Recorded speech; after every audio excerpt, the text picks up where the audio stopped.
Oh, do we have to wait till it's to go to 1? Problem with fake blood, Leah. The problem with fake blood is that it doesn't come off. And this is a warning to all of you creepy kids out there. Fake blood is like the most intense makeup. I don't know what they put in it that's different, but like, because if you remember, I had some on my mouth. Yes. Like, it was red just there Forever. for like days. Yeah, for days. And I was like putting like intense, like high octane face removal stuff that would like kill most humans on it. So anyway, now it's on my hands because Beethoven. I heard a crash. I was running. I heard a crash, and I thought, oh, whatever. Like, but he broke a plastic bowl. It's plastic. It's not glass. Oh. He's a demon monster. And then I came in, and he's just standing over it, and I put a picture up on the Instagram, but he's standing over it, and it just looks like blood. It looks like he like murdered somebody and was just really proud of it. And I feel like that maybe he's cosplaying murdering somebody. He was like, "This is my opportunity to like see if it would be amazing." Salem is supposed to be the spooky cat. But he's not. Spooky cat. He's not. He's a scaredy cat. Look, I even got cinnamon sticks for this. I put way too much cinnamon. I can already tell because it went full milkshakey on me. I don't want to tell you how much cinnamon I put in because I just started like dumping. Same. Guess what I don't have or will ever purchase again in my life? Fireball. I thought I had a Fireball because this is a true story. This just shows where I live. My neighbor had a baby shower. And guess what her party gifts were? Was it Fireball? Little bottles of Fireball. So, ooh, yours looks nice. I didn't have any apple slices, but yeah. So anyway, I thought I had some, but I didn't. So I just used whiskey and cinnamon, which it says on the recipe is pretty much what Fireball is. I mean, that's my assumption. That's what I was like. It's just whiskey and cinnamon. I don't need to have actual Fireball. So hey guys, welcome to Theology on the Rocks. Hey. Where Christy and I are back reunited together. We decided to do one with just the two of us because we're delightful. I mean, we know you missed our humble banter. Our humble banter about blood. Guys, I'm telling you, if you could see the screen right now, you would know how bad it is. Because I had to clean it up afterwards. So that's the thing. And so now I am going to a spooky quiz tonight. So that'll be fun. That'll be fun, yeah. But yeah, so in honor of Halloween, the best holiday in the entire calendar, according to Leah E. Robinson, Esquire, the Reverend Dr. Beethoven.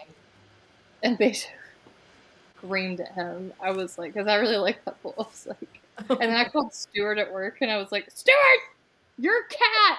It really is. It becomes his cat whenever that's like a real thing. It's like, your cat knocked my bowl over and broke it.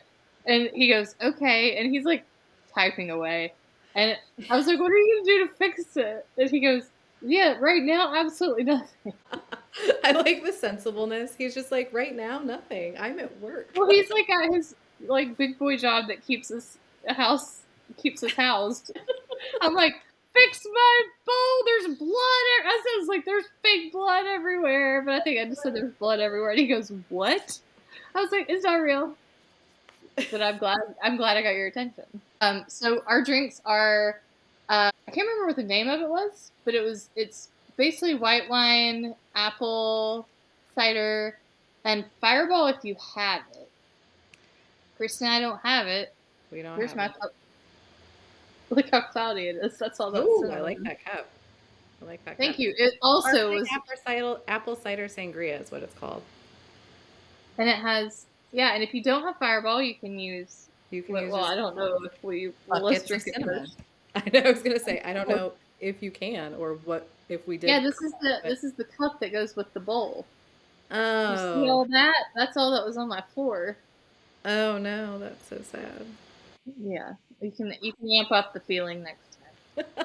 All right. Well, cheers. Cheers to Halloween. Mm. Yeah. Yeah. I can get behind it. I can get behind it. I don't know that it needs the.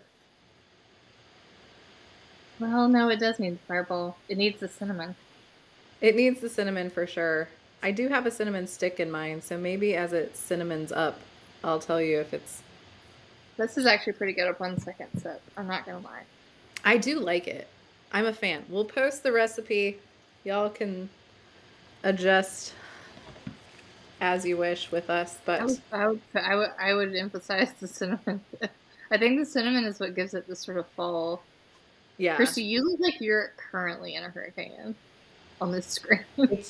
it's just You're because of the sunshine. The boards are off my windows. I don't feel like that's maybe accurate, but okay. I don't know how sunshine works. There.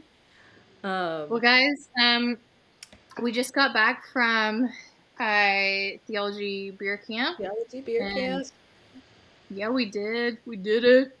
And that was really fun. It was in Colorado, and it was warmer, so I was happier.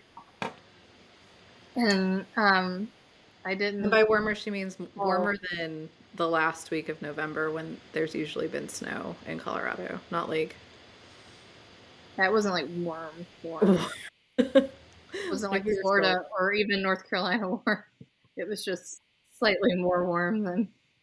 Yeah, I have a very November-esque view of Colorado. I got to finally see some mountains. That was some.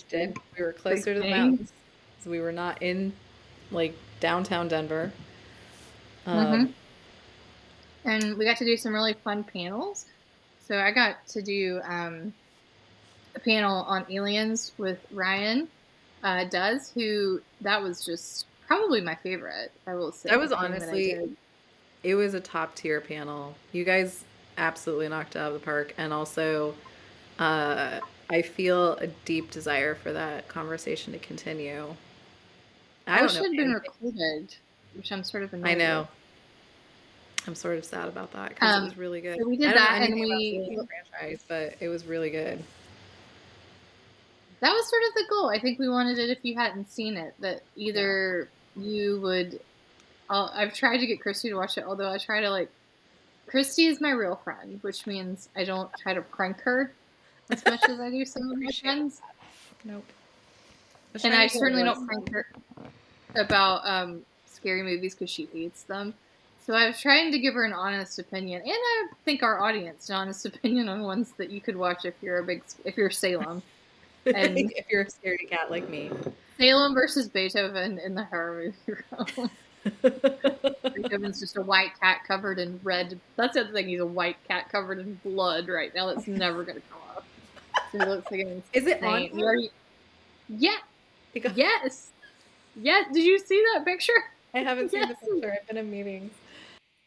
Oh, no, Christy, when you see he's not in the picture, but the bull's in the picture. It is carnage. I saw the bull picture you sent me, and it is bad. Yeah. I was like, what is that? Because at first it looked like you dropped a candle, but then I was like, that's huge. Cool. That's definitely not a candle. And then I was like, what is red everywhere? Fake blood, and it's all over him too, so he's gonna have to live with that decision for a while. So that was really fun, and it was great doing it. And yeah, we're gonna have Ryan on the podcast so that we can chat some more about that. Super excited. It was really nice too because I got to be on the geek stage. Someone finally recognized my geekiness, which was nice. I know, it was. I really I'm gonna just say it publicly. This was the best beer camp I've been to. It was really good. It was really good. There was lots of, I think, really awesome panels and people. And we met a lot of good people. Got to see friends again. It was a really solid conference. So Chapel Hill will always have a place in my heart, but Christy wasn't there. So I was, and it has a place in my heart because if you guys know, or if I even talk to you, it feels like I couldn't talk to everyone I wanted to for the amount of time I wanted to. Where in Chapel Hill, it felt a little bit more manageable. So I didn't get to chat to you a lot. That was not on you. It was just the nature of the game, unfortunately, because things get popular and that's what happens. That's where we film. The Hot Wings Challenge. I'm going to end on the Hot Wings Challenge because I did a panel with Grace and John Yes, that was also great.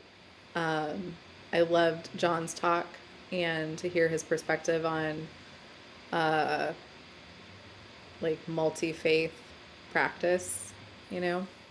I Yeah, really and I think it was like your it was question. good because I was going I told the story is that I started doing my PhD on the topic of that and India, and it morphed into theology as it does when they don't want to deal with you anymore. But I used him in my master's dissertation, which was on interfaith stuff in Tamil Nadu, India, at the Velankani Yeah. Festival. It was, I mean, I got to meet someone.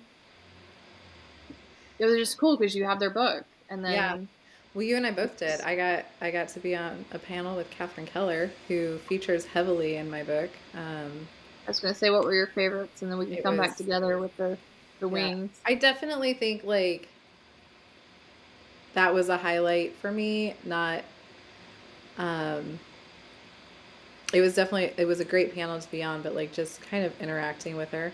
And Trip was like, you go ahead and ask a question, and I was able to ask both her and Ilya Delio, kind of I thought you would be proud of a kind of practical theology, like where do we go from here? What do we do with this information? Mm, Kind of question. come to the Um, dark side. so, um, which was great. I absolutely want to stress how much I think that Tim cheated at the Bible for Normal People podcast, the Billy, whatever game that we played, because I should have won. Well, Christy, here's what I will tell you. I very much. This is Tim Whitaker from New Evangelicals. Christy played like a sword drill sort of situation. And if you're listening, Sarah Lehner, she didn't steal your glory. Tim stole your glory. Because we did this in Chapel Chapel Hill! And the Sarah one. They had to do a variety of games. One of the best things I will say, and like I've told Christy this, and she knows it's not new news, and you can't mock me because I don't care. I'm 42. I like Taylor Swift, and I don't know that I'm a Swiftie because I don't have enough money to be a Swiftie. I don't think. I also don't think that you're quite that obsessive. Like I think appreciating an artist and then being like I love Beyonce, but I wouldn't say that I'm like in that In the Beehive. yeah, like she's great. Yeah, I mean, I do get the albums, and if they come out, do I Yeah. listen to them? Not always. Well, sometimes I do, and I don't know if I should have been. And then, but I didn't go to any of those concerts. I didn't even go to the movie. So it's like I don't think I just don't have enough money. It's a very expensive. It's very expensive thing. It's very expensive. Yeah. So, but the best thing was there was a look at my hands, Christy. Oh my god, this is a comparative of these fingers to these fingers. This is just going to be my life now. So there was a game where it was, is this a line from Lamentations or Taylor Swift? And it was hard. It was hard, and I listened to Taylor Swift. Leah was even trying to send me hand signals. I didn't see. I knew like two, and that was it. I'll tell didn't you who see did know was Josh from Rethinking Faith was right next to me, and he just was knocking them down. He knew every one, so either he's a Swiftie or he loves the Book of Lamentations. But he had like his black nail polish on, and he was just sitting there, and he was like, Taylor Swift. Look, Josh is incredible. He just got it. He's incredibly emo, and I'm gonna go ahead and say that he just really loves the Book of Lamentations. I need that to be true. That he just stays up at night reading Lamentations. Like, he's like, like angsty. I'm gonna go read the Book of Lamentations again. It's such a nerdy and hilarious joke at the same time. Specific. If we didn't have a pretty niche audience, we sure do now. Yeah, right. We just cut them through. Yeah, so we got so she played, and then the final thing was a sword drill, which is if all you non-evangelical. I didn't do sword drills. I remember. I know my friend Bobby listens to this, so she can correct me if I'm wrong. I know that I did at some point in my life, but I don't remember it being a predominant like activity ever. I wasn't like basically they give you a book and a verse, and you have to find it really fast. and then the Bible. And I will say now what I was good at, we had to memorize a lot of things in the old Baptist church. And so I was like, Genesis, Exodus, Leviticus, Numbers, Deuteronomy, Joshua, Judges. And Kirsty was like, there's a song? And I was like, yeah, there's a song. Not know the song. Also, I do remember because I don't know if you know about this group. I was in something called Awanas. For like. You had Awana. Okay, so I think I was in it for 1 year. And they had memorization like games where you had to memorize a verse. And I remember I was pretty good at it. And my mom asked me once, like, how do you do that so well? And I was like, well, you can memorize something and then forget it immediately. Like, nothing about what I was trying to do was like memorizing this for life. That's why I can't take the GRE ever again because I don't know any math anymore. Yeah, like at all. I was like, I memorize it so I can say it to them, and then I just forget it. And she was so disappointed. She was like, "That's not the point." And I was like, "Is it not? Is that not the point?" It got me through geometry real quick. So Tim beat Christy. We have some pictures up of that. There was another contestant, and I feel bad because I do not know her name, but that is not on purpose because she was hilarious. I believe her name was Heather, but that's about all I know. But she was hilarious, and she absolutely killed it up there. She did. She knew. Great job. Tim tried to make it seem like, oh, you've got a PhD, so you're gonna get all these right. I know. He was like, you have a PhD in theology. A full-time religion podcaster. Right. We just do this sometimes. Also, like, I want to stress, and I don't know that people like fully understand this, but when you don't study biblical studies, like, you really don't do the same thing at all. No. So like, there's a lot of stuff that I don't remember about the Bible at this point, you know? Yeah. Agreed. Yeah, because we don't use the Bible that much. Like, I can teach it, but I mean, like, I don't actively. I look at what my friends say about the Bible, and then I use their stuff. I know they like those things. Yeah, I don't like this. Let me read this commentary, and then I will use their thoughts, and then I will move on with my life. Again, I'm memorizing it for a short period, not a long period. And that's why our Hebrew and Greek careers didn't pan out very well. But we saw Bryant. We saw many a friend that we haven't seen for a while. And we miss Myron. Myron is not there, sadly. Shout out to Myron. Tell him to come next year, everybody. Sarah wasn't there. Kevin. I thought Kevin was there. But I saw Kevin this year. No, I don't think Kevin was there. So there was a few people who couldn't make it, but you know, there's always next year. We don't know where it is or anything yet, but you know, we might be there. But I did put up on our Instagram, there is a link at the Theology God Pod's Instagram where you can sign up to get notified as soon as information comes out. So put yourself on that email list if you want to come again, because like there's going to be early bird pricing again, and then we'll have a code at some point. So plus then you can just make. And we met Bren and her husband, who I figured out was the guy who helped me with my trunk. Guys, remember Trunk Gate in Missouri? And there was a guy with a bungee cord, and I was like, just some random guy. And then we found out that it was I was like, you helped me with my car. I was like, yeah, I mean, kind of. So shout out to those guys. Oh, and then we saw Jorg too, but also we did the Hot Wings challenge with our friend Tom. We did the Hot Wings with Tom. We suckered him into it, and he had a demonic possession moment during it. Which he did. I thought it was he was just gonna be like, just like. He was like Stuart for a while, like very like cool and collected, and like, this is fine. Why are you girls crying and throwing up and like? Almost barked this year, guys. I almost barked. She did. She really almost did. Tom was like that for a bit. What? Tom was like calm for a bit, and then all of a sudden he's talking, and he was just like. I love that Bryant figured out the timestamp on it. I know. It was like a minute or so in, or not a minute, like it was about an hour in. 1 hour, that was it. Sorry, we went long. we had a packed house, and it was great, and we had lots of questions. We had lots of questions, and like we had so many questions that, well, you can't see this, people at home, but I have a little basket where I managed to get the questions that we didn't answer. Yeah. So we're gonna have a little go with them now because we're honoring our friends. So the first question: what denomination would each Ninja Turtle be?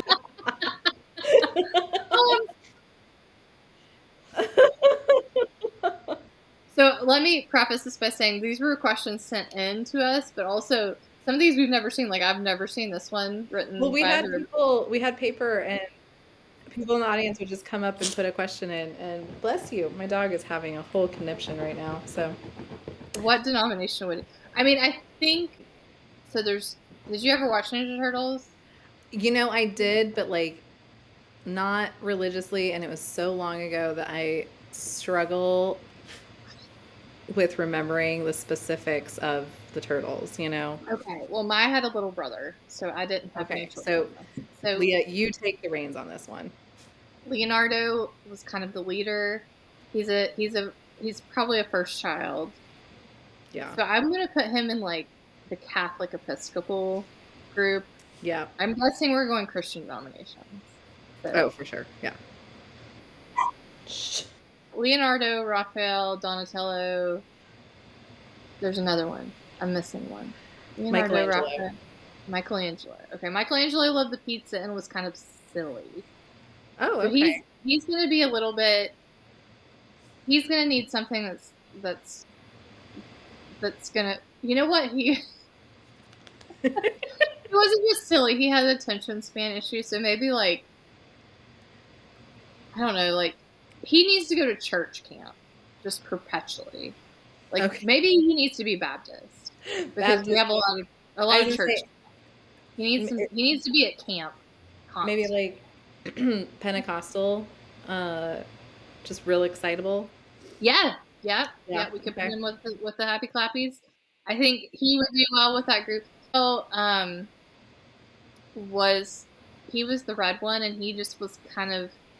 You know, I'd put him in a solid, like, UMC, sort of middle of the road situation. Like, okay. I put him in the Disciples. He could be with us. He could be in the UCC. Like, I think he's just going to be, like, whatever. And then you get, so Leonardo, Michelangelo, Raphael. Donatello was, if I remember correctly, I might be getting this and Raphael mixed up, because, you know, I've thought about this a lot in the past years. He was like the inventor and kind of like doing cool, innovative stuff. So I feel like he'd be in like a new church start. He needs to be in like, or like maybe like a new church start. I'm rethinking Michelangelo. I immediately thought like Joel Osteen's church. Michelangelo's whatever that church is in Arizona. It's at the basketball. Would he be like Lutheran, like a serious, like? Leonardo would. Leonardo was the leader, and he was the oldest child. So that's why I put him in the Episcopal. He could be in the Lutherans. Yeah, he could be Lutheran. Okay, so something he's gonna be high church. He's gonna be high. He's gonna be old. Yeah. Okay. And I could see also like Raphael, if we want to give him a little personality, I could see him fighting for women's rights. So I'll put him as well in the PCUSA as well as the UCC. That's fantastic. Okay, well, there we go. That was a good one. I carried that one a little bit, but I'm sorry. I learned much about them. And I'm sorry if I mixed them up, guys. I haven't thought about that. If you want to correct any of these, feel free. Yeah, I mean, you can, but honestly, we'll forget about it. What do you think is your most controversial theological opinion? Oh, controversial. It's so dependent. I feel like on the audience, like controversial to who, you know, because like at beer camp, I would say my most controversial opinion is that I not process. Oh yeah, we tried to get converted to the process group, and I was like, no, I'm not into it. I'm not into the process thing. People were. I was like, convince me. It was Shark Tank. It was Shark Tank, and I was like, make me change my mind. And then at the end, I was like, nah. Yeah, like, yeah, I think that I hold to some fairly traditional Orthodox doctrines, you know, and in the broadest sense of that, like not evangelical traditional, like like creedal, let's say creedal. You do. You I do. don't, but beer camp is one place. If I was to go, like, what was controversial in my former institution, my entire self would be controversial. Mm. Like, I was supportive of women in leadership and preaching and stuff, and it was a pretty complementarian area. Um, Ugh. so Ugh. yeah, it's hard to say because it's so dependent on the audience that if there's not like one solidly controversial thing that I think I could say. I think mine's probably goes with that in the sense of that I think that theology is made by humans, so that is probably my most controversial I statement. think probably yours is whenever the Trinity is mentioned and you just yell, "It's made up." It was. It was made up. I mean, it was made up by a bunch of educated people, but it's still made up. I read about it. See councils, reference councils. Yeah, probably that. I mean, and I also have a lot of very strong views about women's rights as well. Mhm. That probably would rub some people the wrong way.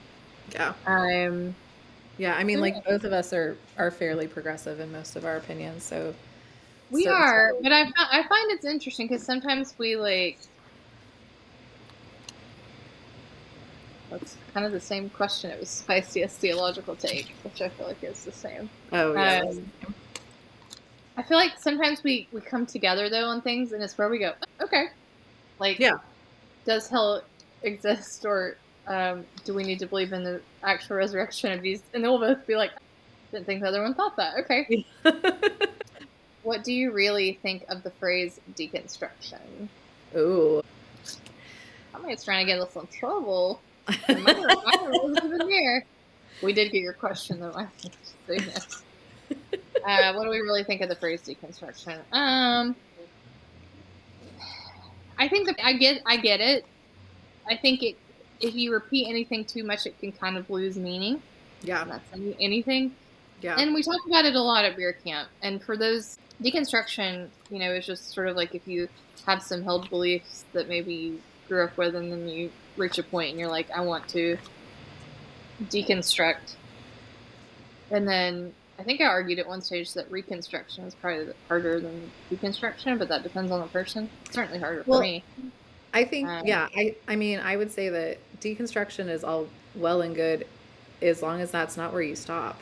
Like, mm, it's not, I think that to be like, well, I deconstructed and then that's just where I am. Unless you're saying like the deconstruction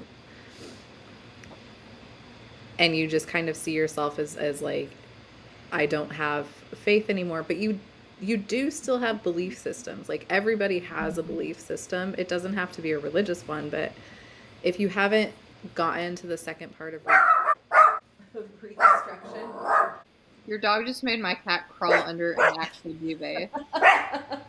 All I see is a black tail hanging out of the she's just seen my neighbor, so she's lost her mind.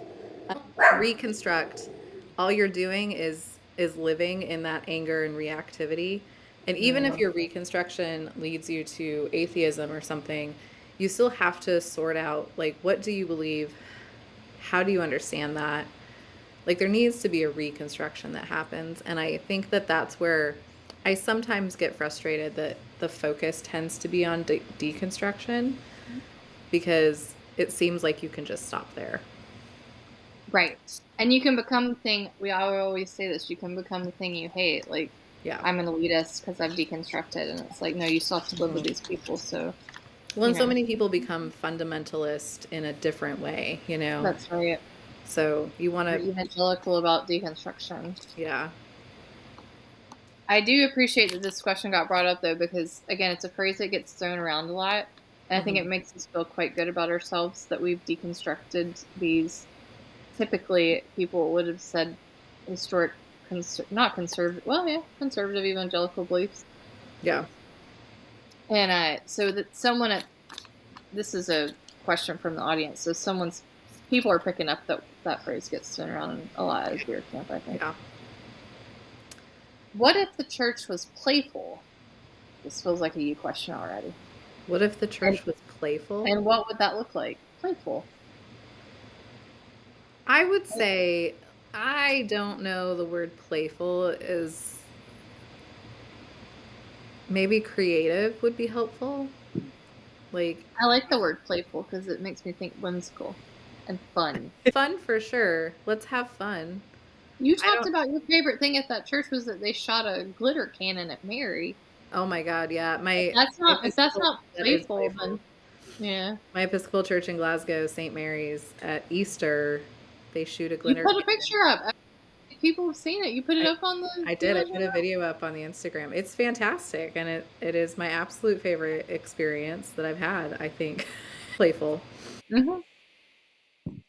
I think if we took ourselves less seriously, I think there's a way to be reverent but not be so serious. I think you can do both of those things. I think too, if I'm being the most humble, I think that's what we do. Like, this is playful. Oh, 100%. And I think that's part of the reason why we like doing it. We wouldn't do it otherwise. We're not going to have a serious podcast. That's not. No way. Yeah. Well, because we aren't that way. We are about certain things. Sure. Yeah, we can be serious when it's coming out. My book's coming out December 21st, guys. Just so you know. Yay. I didn't know that till Amazon told me. She says. So, yeah, I think we can be. I think it's important to be playful because you can be. I worked with a lot of people, especially in Scotland, that were just so serious that, like, I always tell Christy, my favorite thing, and I do this with certain academics, is to get them to smile. And it makes me sound like I'm flirting with them, but really I just want them to crack the mask a little bit. So I'll be like, I'm going to get this so-and-so to smile. Yeah. And then I'll be like, just completely irreverent. And eventually they will crack. They always do. I mean, it's just, I think it is important because if we take ourselves too seriously and we just are constantly serious, you forget how to be humble. Firstly, you forget, like, I'm not always going to be right about everything. Yeah, and it's probably a lot nicer church. Yeah, yeah. Because it says a church specifically. It would probably be a church where people didn't feel so scared and alienated, and then you wouldn't need to deconstruct so much. For sure, yeah. I think it would also allow for multiple opinions. You know, what would it look like? Ugh. I mean, I think denominations make playfulness hard, I think, in a way. So it's just like standard. You know what I think it looks like is getting outside of your box. So go hang out with people that you don't agree with on all of those things, you know. Go be in a setting where it's like an ecumenical setting, as they say, like multiple denominations. And you don't have to sit around and yell about what you disagree with, but like beer camp. Yeah. Like beer camp. Yeah. Hang out with Leah and I. We're very playful. That sounded way too sexual. Yeah, I think I'm just having a hard time with the word playful. I get the concept. I personally like the word. It's just because Christy's too insensy to think about what playful would look like, even though reply that glitter cannon. Nobody got mad about that. Okay, so the theological guilty pleasure and your regular guilty pleasure. Oh my gosh, my theological guilty pleasure. Oh gosh, is there pleasure in theology? Oh, I do know. C.S. Lewis.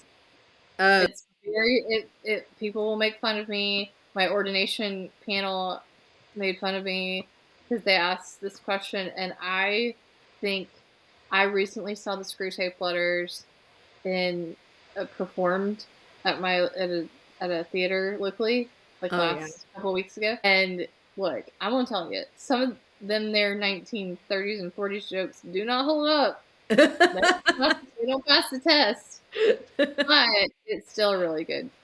Yeah, but it's a guilty pleasure because if you say C.S. Lewis, people are gonna be like Narnia, and I'm like, no. C.S. Lewis is fantastic.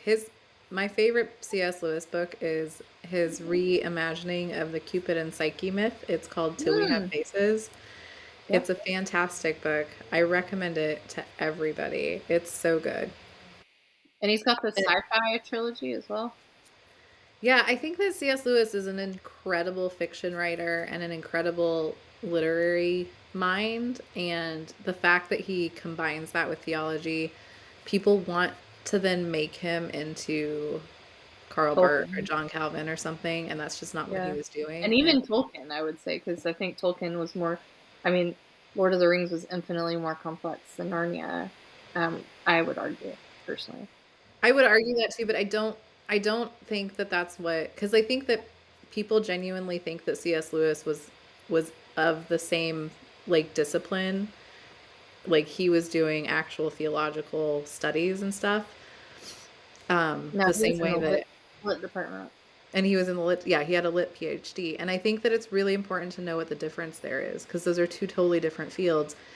And like I said, even as he's approaching theology, and he does really interesting things with theology that got co-opted by the evangelicals, but um, he's not doing it as a theologian. He's doing it as a literary Mm-hmm. theorist, and he's coming from a totally different kind of mind. And so when you try to shoehorn him into a space that he's not wanting to be in or not supposed to be in, I think he looks really simple and Mm-hmm. for children, and but that's not what he was actually doing. Make C.S. Lewis great again. Like, maybe I'm joining you in the C.S. Lewis guilty pleasure. I do really like C.S. Lewis though. Um, I mean, I think that might be mine also. You know Are you what? looking at yourself? I'm Are you also looking at yourself right now? no, I will imagining say, myself in my mind. I'm gonna be honest. I like Karl Barth, and I know that that's I just oh, do. that's not a guilty pleasure. It's It like is. most boys like will love you for that. No, because then they're And like, girls, because they think things like they think that then you're gonna be like really on board with Bart. I don't. I have a lot of disagreements with him. I don't think he is the end all be all. I think I appreciate like his person. mm, now we got sexy. This has been a sexy. This sangria is causing us to go down that road. This podcast has taken a turn. He was so sexy. No, he was not. That is not I'm it. pretty sure we banished him, or did We we? did. No, we. Oh no, We we said it. did. No, Did we we? banished Sean Calvin. We I don't know banished who. John Calvin. I don't remember if we banished Bart. Oh Well, well, back you're in on the the. archives, You're y'all. on thin ice, Bart. You're on thin ice. Flannery O'Connor would probably be another. I would, because she was Flannery not a O'Connor is not a theologian. guilty pleasure. Flannery O'Connor is Well, her fantastic. theology is a guilty Well, pleasure. that's fair. Her Because these theology. are lit people that do theology, so I feel like that's a guilty pleasure. Yeah. What's your regular guilty pleasure? My I think regular mine guilty pleasure, is I'm gonna reality say it television. with my whole chest, is Lifetime movies. Oh gosh. I love Lifetime movies. Lifetime crime movies, Lifetime Christmas movies. Give it to me, all of it. They're so terrible.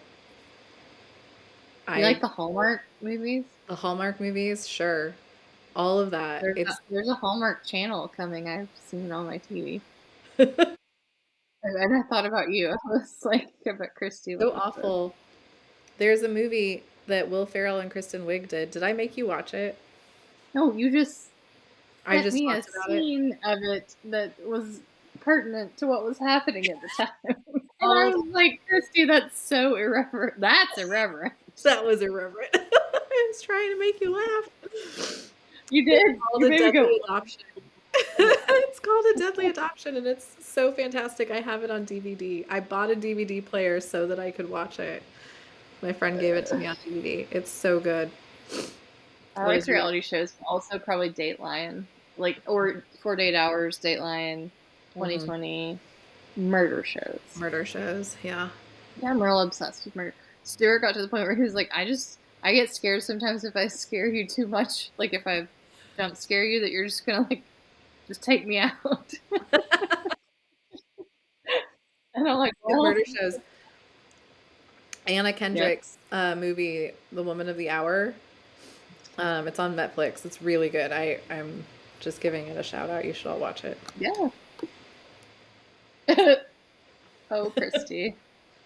Why are people obsessed with Bonhoeffer again?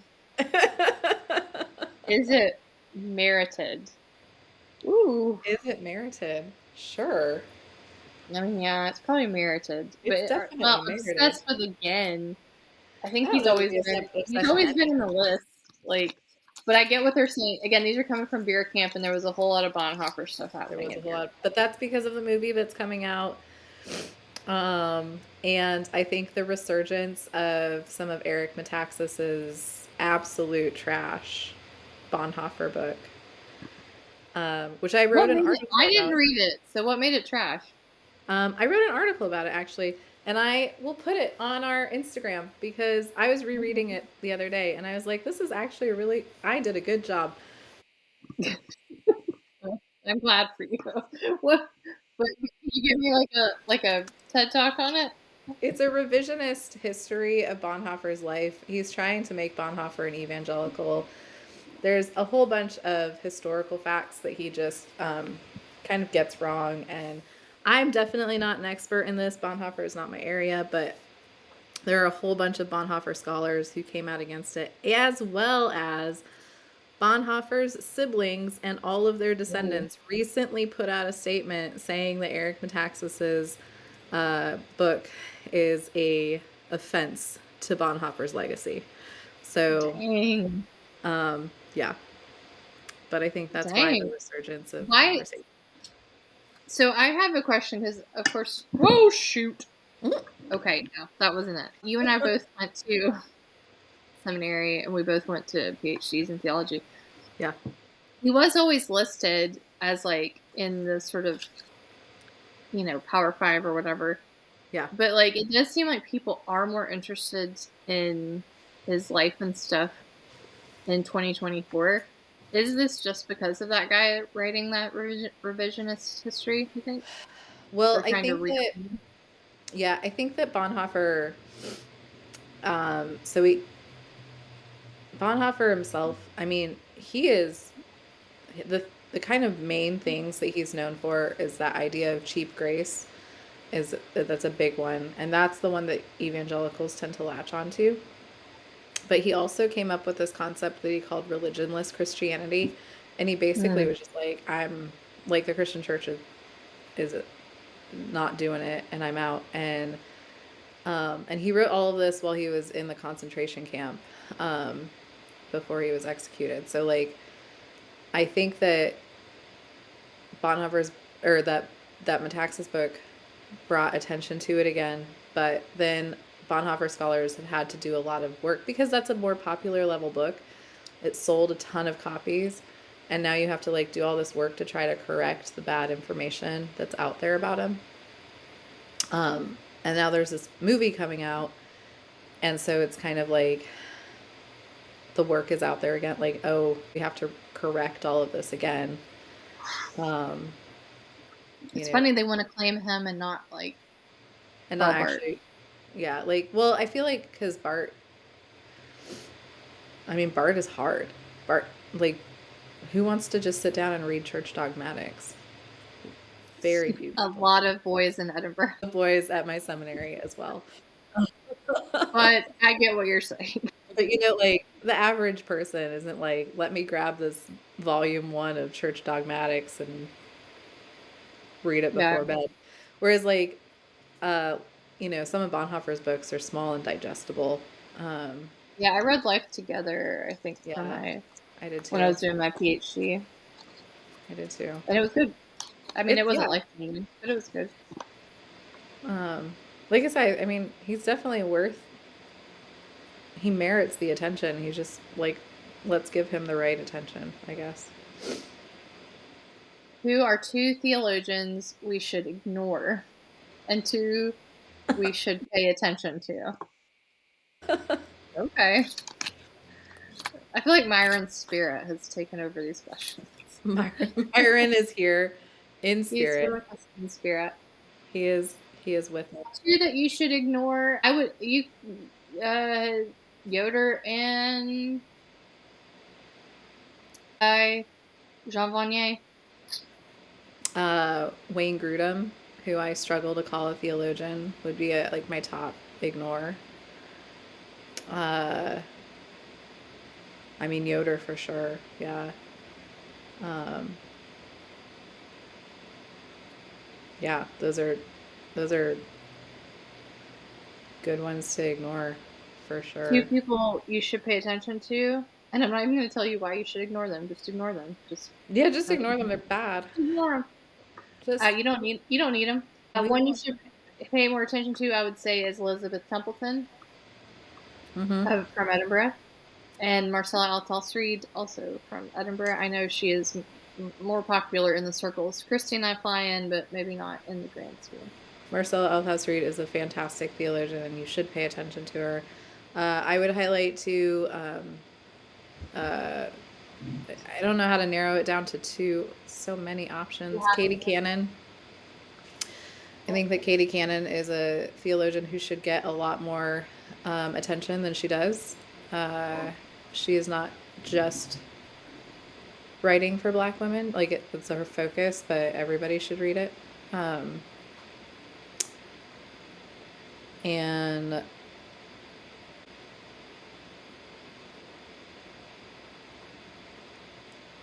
you know what? I'm gonna Lundstad.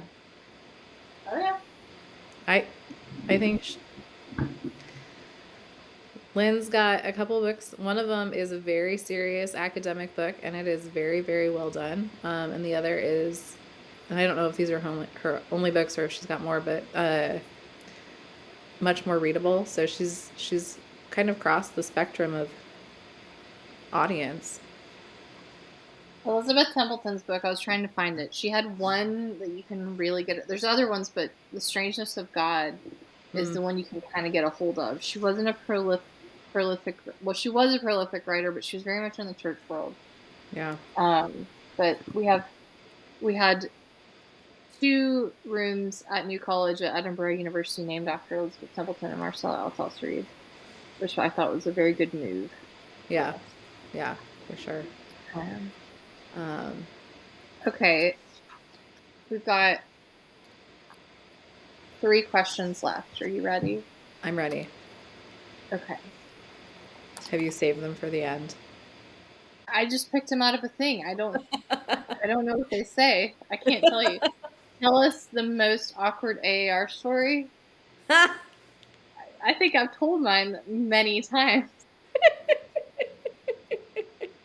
I think you all know it. It was last year. The red wine, no food. Talking to the most important people of my life for some reason. Harvard guy. Still don't know who he is. I'm hoping at beer camp he'll just come up to me one day and just be like, "Hey, let's continue what we started." And I'll be like, wait. I cannot "Sir, wait for I the don't day. know." I have Because his that name. happened to me. It happened to me last year. Is that there was an awkward moment from my first AAR in San Diego in 2014, and somebody who witnessed it came up to me at AAR in San Antonio last year and was like, "I remember this thing happening to you," and I was like, "Well, that's terrible. Thanks." Like, watch out for the Riverwalk, guys. The Riverwalk will own you if you're not Overwatch careful. will It'll have destroy a you. say on your night.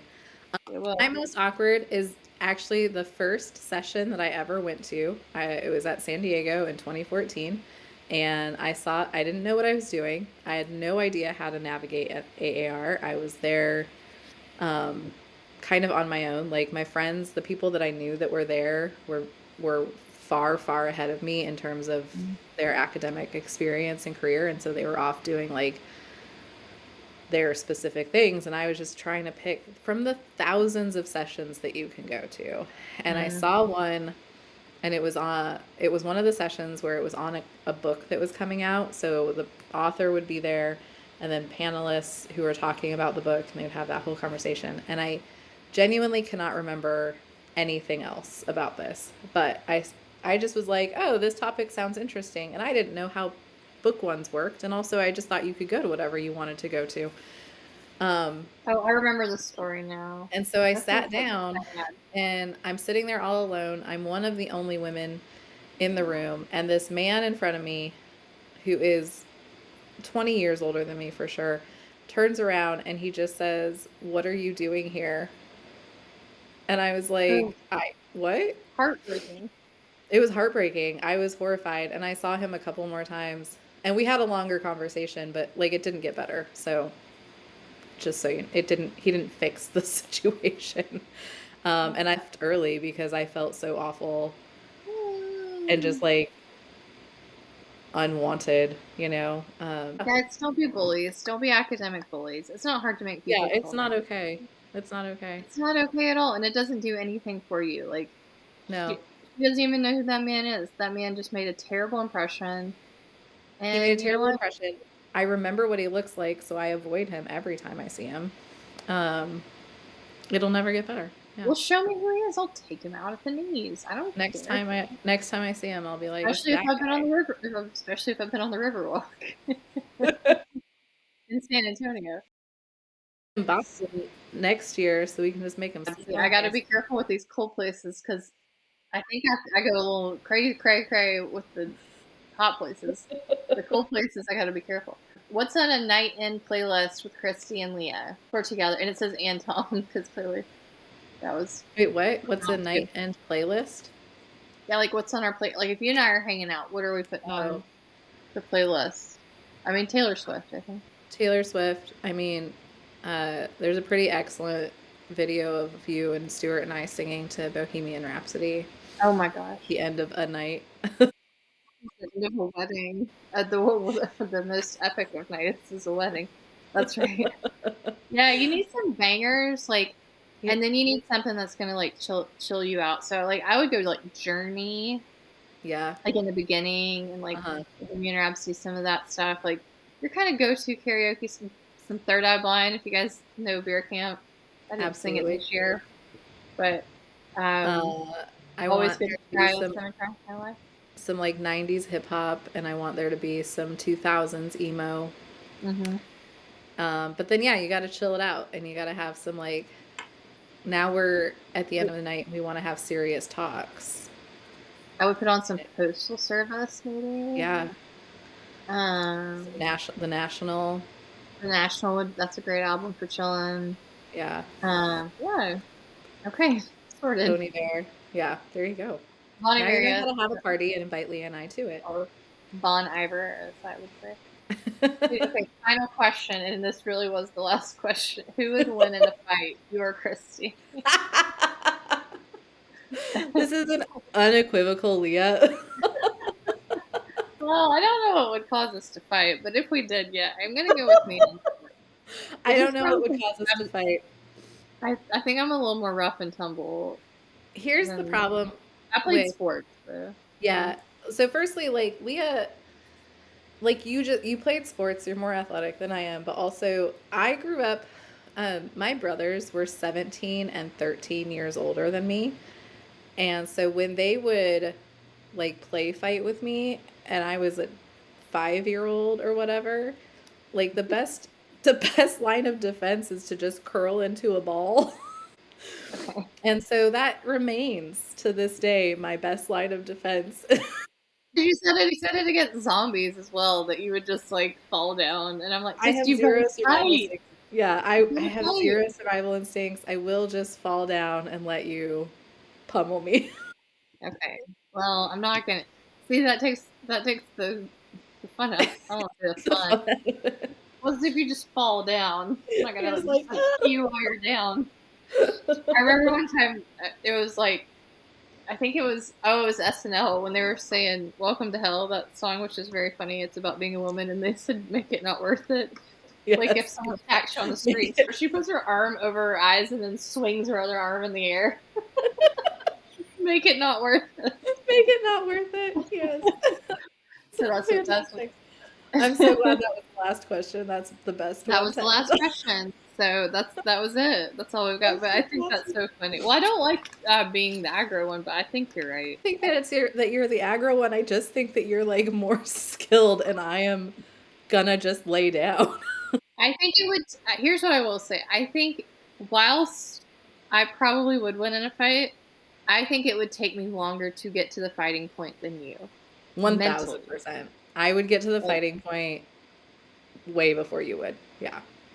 and then like, Because I've got slightly more of a temper, and yeah, you have just like a I'm not gonna deal with this and walk away like till yep. you cool down. Whereas like It's, I'm gonna start screaming. it's the cancer, that hard Yeah, shell. What are yeah. you? You're a cancer I'm too. also a Cancer. I'm one day after you, Leah. I know. Well, I said it and then I remembered. So you should have the shell too. It's just your shell has cracks in it. My shell has some gotta cracks. gotta poke at the crack. I used to, my friend that I used to work with, always brought up what we were. She was a Libra. So she would scream if she did anything wrong. She'd just be like, "You can't blame me, I'm a Libra." And I was like, okay. And then anytime I was right about something, I would just do the crab claws like this. She'd be like, "You were right." And I just wouldn't say any words. I just go like this with my hands, my crab claws, which are now becoming crab claws, by the way. They are. This red.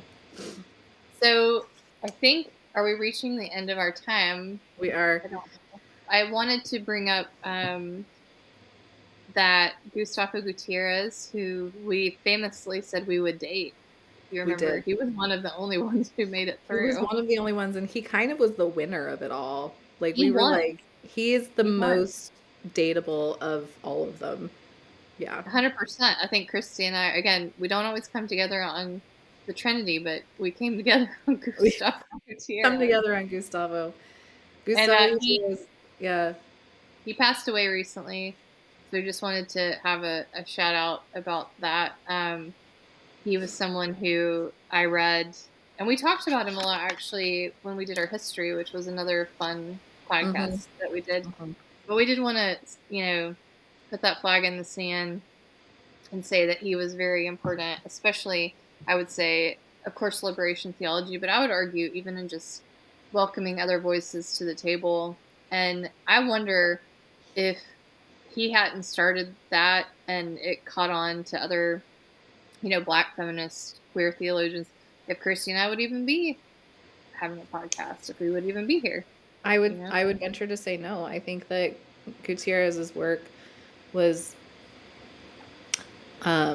just limitlessly impactful to many people, but also like personally, I remember learning about liberation theology and global theology in seminary, and it was the most eye-opening experience. I think it helps me to understand, like we were talking about earlier, not to deconstruct, but to actually reconstruct something that was useful and was, I think, closer to the truth because it was including so many voices, and to be able to see like, and I know that this is kind of a common phrase, but I remember my boss saying it a lot, but like, if it doesn't preach in Ghana, it doesn't preach anywhere, And I think that this idea that like Gustavo Gutierrez is saying that the kind of theology that's just in the ivory tower is useless if it doesn't impact the lives of the real people. And he did it in a really specific way, which was so necessary. And he reminded us that in the midst of all of our, American dream, and again, as you said, the ivory towers, that God has, and quite controversially by some votes, that God has a preferential view of the poor. Yes. And it is very clear in the scriptures. It's the most clear thing that God is constantly on the side of the poor and the oppressed. Right. And just this idea, and then the fact that became a thing where people were like, well, don't say that. And I think as we come into election season, and I get 45 texts when I wake up because I'm in North Carolina about that I haven't voted yet. Guys, I'm going to vote. I'm going to vote on the day with my husband. He's all for it. He gets to vote for the first time. That's very Then exciting. I'm like, the Bible is clear about being rich, being powerful, being an oppressor, like that sort of stuff is not really, it wasn't controversial. I feel like it's just that we needed reminding. Yeah. And we needed reminding from someone who could speak to these powerful people. Yes. And that was helpful. And that was amazing. And honestly too, I think like Gutierrez's work is it's a lasting legacy, but it also, like, back to that question, what theologians do you think we should pay attention to more? I think I'm gonna always say, like, look for people who are not honestly white Americans or Europeans. Like, try to find the voices outside of the kind of main privileged set that it's typically seen in, and look to the people who are doing this work in contexts that are different than yours, contexts that are speaking again directly to what we see being clear. The Bible is, I hate the phrase the Bible is clear, but I really like to use it back at people because it's like this, like the Bible is really clear that God is on the side of the poor and the oppressed. And and even if that means not buying Christy and I's book, we will not be offended. Yeah, I mean, because Leo and I are not the poor and the oppressed, so like, no, thank God. We are deeply privileged people, and so like we're really grateful for having the platform that we have, but we want to make sure we're using it to help bring awareness to other people, because that's who we should be listening to. Yeah. And like you said too, I think especially in this current week, as y'all, if you haven't voted yet, as you're all considering voting or whatnot, to keep in mind that doing what you can to help the poor and the oppressed is always better than doing nothing. So get out there and vote. Yeah, and then I think it's just increasingly clear, like it's just crystal clear. Like, I mean, I put this up on my Instagram, and it was just like, I'm a Christian minister. I grew up in North Georgia. I have a PhD, like, you know, in Christian theology. This person does not stand for you. Like, yeah, don't let him co-opt you. Yeah, don't. And yeah, even if you don't like the other option, you know, don't let apathy, don't let that win. You know, because that's it's fascism. Well, and I would say too, like, don't vote because you're like, what, he's not going to help your taxes. He's not going to help you ever. But don't vote out of some belief that he's going to help you with your taxes or something, because that's far less important than the lives of people around you. And also, a lot of this stuff I learned from economics is many years in the making. So it doesn't even, like, the economic stuff is oftentimes sociological. Yeah. And the president can affect it, certainly. But it's not the only effect. It's not the only factor. So. It's not immediate. No. Yeah. So anyway. So please don't vote for him, but do vote. I mean, and that's our opinion, but we're allowed it, because we are allowed it. Our names are on the podcast. Yep. We even have a disclaimer on there that these are our opinions. So they are there. And as my grandma used to say, opinions are like a-holes. Everybody's got one. I love it.